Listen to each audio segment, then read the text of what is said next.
मिल गया आप सबको? जब संबलत ने सुना कि यहूदी लोग शहरपनाह को बना रहे हैं, तब उसने बुरा माना और बहुत रिसियाकर यहूदियों को ठट्ठे में उड़ाने लगा। वे अपने भाइयों के और शमरोन की सेना के सामने यूं कहने लगा, वे निर्बल यहूदी क्या करना चाहते हैं? सुनो, ये वचन मैंने थोड़े दिन पहले भी दिया था, प्रभु का वचन फिर आएगा, राइट? प्रभु का वचन कहता, जब संबलत ने सुना कि यहूदी लोग शहरपनाह को बना रहे हैं, जब शैतान ये सुनता है कि ये वर्शिप का माहौल क्रिएट करने जा रहे हैं, आमीन। जब शैतान को पता चलता है कि ये संडे क्या करने जा रहे हैं, जोर से बोलो, कि आराधना का माहौल बनाने जा रहे हैं, आराधना प्रार्थना करने जा रहे हैं, तो उस संबलत ने जब सुना तो उसे क्या लगा? बुरा लगा और बहुत रिसरियाकर यहूदियों को ठट्ठों में उड़ाने लगा। जब आप प्रभु की आराधना का, जब आप प्रभु की वर्शिप के दिन को नियुक्त कर लेते हैं, इन्वायरमेंट क्रिएट करने वाले होते हैं आराधना, वर्शिप, प्रार्थना के साथ, तो शैतान को गुस्सा और उसे रिस आता है, उसे क्रोध चढ़ जाता है कि मैं कैसे इन लोगों को हटाऊं। यही लिखा है बाइबल में। जिस घड़ी यहूदी लोग प्रभु का धन्यवाद करते रहे, कोई प्रॉब्लम नहीं हुई, वो अपने घरों में बैठे थे, कोई प्रॉब्लम नहीं हुई। जब वो प्रार्थना करने लगे, जब वो प्रार्थना करके भवन को बनाने लगे, उसी समय शैतान जो था क्या हुआ? शैतान क्या हुआ? सामने आ गया। आपने देखा होगा जब आप घर बना रहे थे, एक काम करते थे वो भी अटक जाता था, फिर दूसरा कर वो हो जाता था, दूसरा अटक जाता था। बाइबल में लिखा है कि घर यहोवा की ओर से बनता है। जो चीज यहोवा परमेश्वर की ओर से बनती है उसे शैतान जरूर तोड़ने आता है, उसे उसके अंदर डिले करने आता है। शैतान क्या करने आता है? आप टाइल लगा लेते थे तो अंदर कोई और काम रुक जाता था, ताकि शैतान चाहता था कि ये पूरी तरह प्रॉब्लम में रहे और ये अपना मस्तक खराब कर ले, स्ट्रेस, टेंशन में चले जाए, डिप्रेशन में चले जाए, और फिर प्रभु ने जो वायदे किए उनसे दूर हट जाए। शैतान का पहला प्लान रहता है, क्योंकि बाइबल में लिखा जब वो शहरपनाह बनाने के लिए यहूदी लोग इकट्ठे हुए, आज वो शहरपनाह परमेश्वर की आराधना का सिंहासन है। बोलो आमीन, जोर से बोलो आमीन। जब हम प्रभु की शहरपनाह, आराधना का शहरपनाह बनाने वाले होते हैं, संडे आराधना, तो परख कर देखना इतनी प्रॉब्लम्स किसी और दिन में नहीं होगी। वो शनिवार पहले प्लान कर लेगा शैतान, शनिवार और संडे आते आते कुछ ना कुछ प्रॉब्लम्स खड़ी हो जाएगी।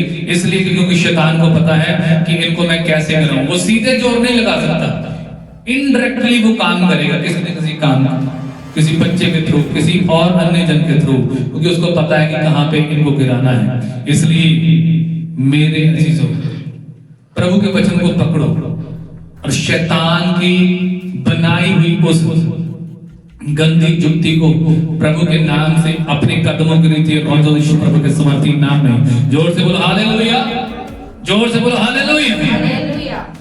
क्योंकि जितनी जोर से हालेलुया उतनी जोर से शैतान आपकी दहाड़ सुनकर कांपता है। बोलो आमीन। और शैतान को बुरा लगा और वो रिश्तेदार यहूदियों को ठट्ठों में उड़ाने लगा कि ये यहूदी लोग, ये जो लोग हैं ये क्या करेंगे। शैतान कहता है अब ये क्या करेगा जब मैं इसको प्रॉब्लम में डाल दूंगा, जब ये क्या करेगा जब मैं इसकी आराधना स्टॉप कर दूंगा। वो मजाक बनाता है अपने दूसरे शैतानी गुट के साथ कि देखा मैंने इसकी चाय गिरा दी तो प्रॉब्लम, देखा इसका मैंने लेट करा दिया तो प्रॉब्लम, अब देखता हूँ ये क्या करता है। प्रभु का वचन कहता है शैतान हमारा मजाक बनाना चाहता है और प्रभु हमारे जीवन को ऊंचा उठाना चाहता है। जोर से बोलो हमें। आगे बढ़ेगा, लिखा है क्या वे काम अपने बल से करेंगे? क्या वे अपना स्थान दृढ़ करेंगे?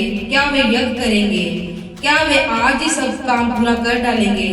क्या वे मिट्टी के डेरों में के जले हुए पत्थरों को फिर नए सिरे से बनाएंगे? सुने क्या शैतान कर रहा है अंदर उनके अंदर। क्या वो इस शहरपनाह को बनाएंगे? क्या वो पत्थर लेकर आएंगे?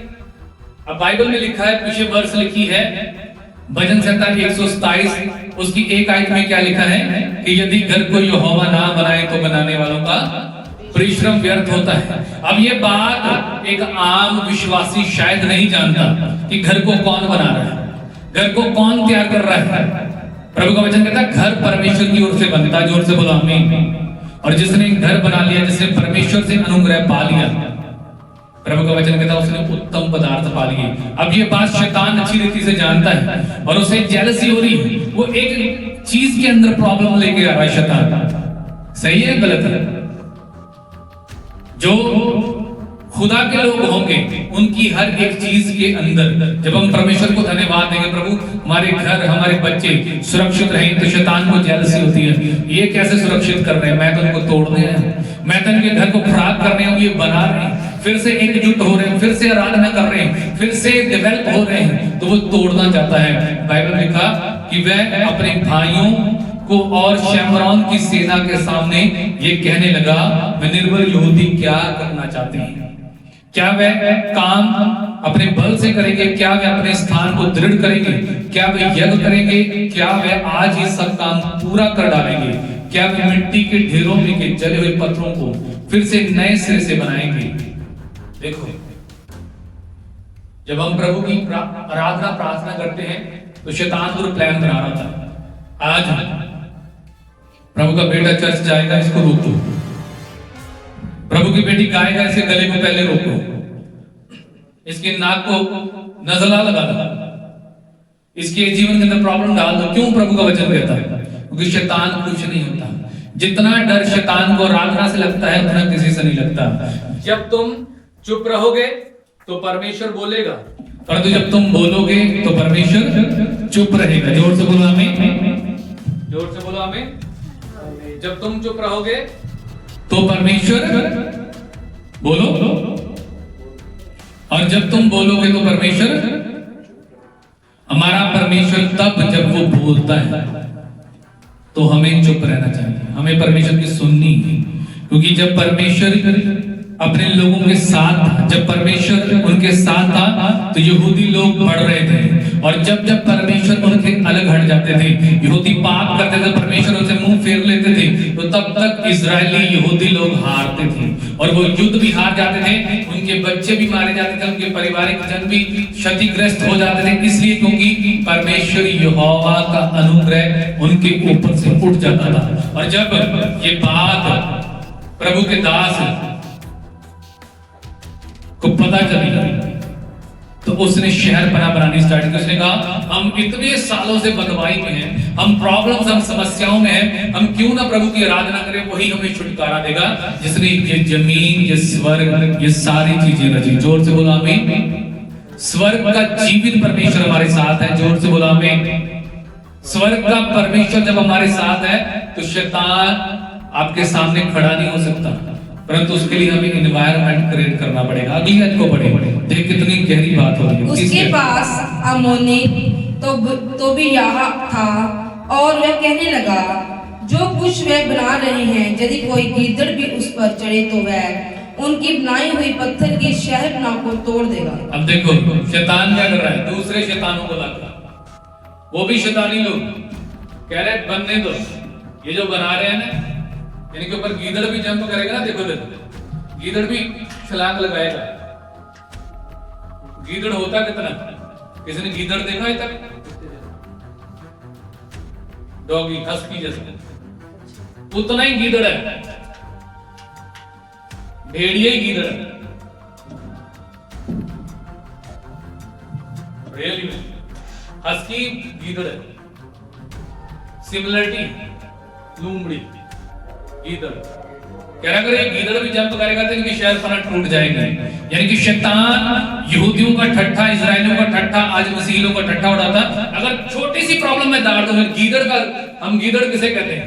उसे गीदड़ कहते हैं जो कमजोर होता है, मैं गीदड़ बम किया दे रहा है ना, कुछ है नहीं। वो कह रहा है कि ये कुछ भी नहीं है, ये प्रार्थना इतनी नहीं करते, ये संगति इतनी नहीं करते, इनके अंदर थोड़ी सी प्रॉब्लम में डालूंगा, शैतान सोचता है तो ये क्या हट जाएंगे, पीछे हट जाएंगे। छोटी सी समस्या को पकड़कर सिर बैठ जाएंगे, प्रभु बहुत बुरा हुआ हमारे साथ। तो संबलत जो व्यक्ति था उसके अंदर शैतान समा गया। बाइबल में लिखा जिस दिन यहूदी लोगों ने प्रण किया कि हम परमेश्वर की शहर पना बनाएंगे, वो अभी बनाने का प्लान और ईंटें और गारे और पत्थरों का इंतजाम की सोच रहे थे, उधर उसको आग लग गई, शैतान को आग लग जाती। जिस दिन आप प्रभु के भवन में, जिस दिन आप आराधना में, जिस दिन आप संगति करने के लिए ठान लोगे मेरे जीजो, और अगर आप चाहते हो कि शैतान जलकर प्रभु की आग से भस्म हो जाए, तो रेगुलरी संगति के अंदर, तो रेगुलरी प्रार्थना के नियम को ठान लो जो परमेश्वर ने हमारे जीवन में करने के लिए हमें बोले हैं। जोर से बोलो आमीन, जोर से बोलो आमीन।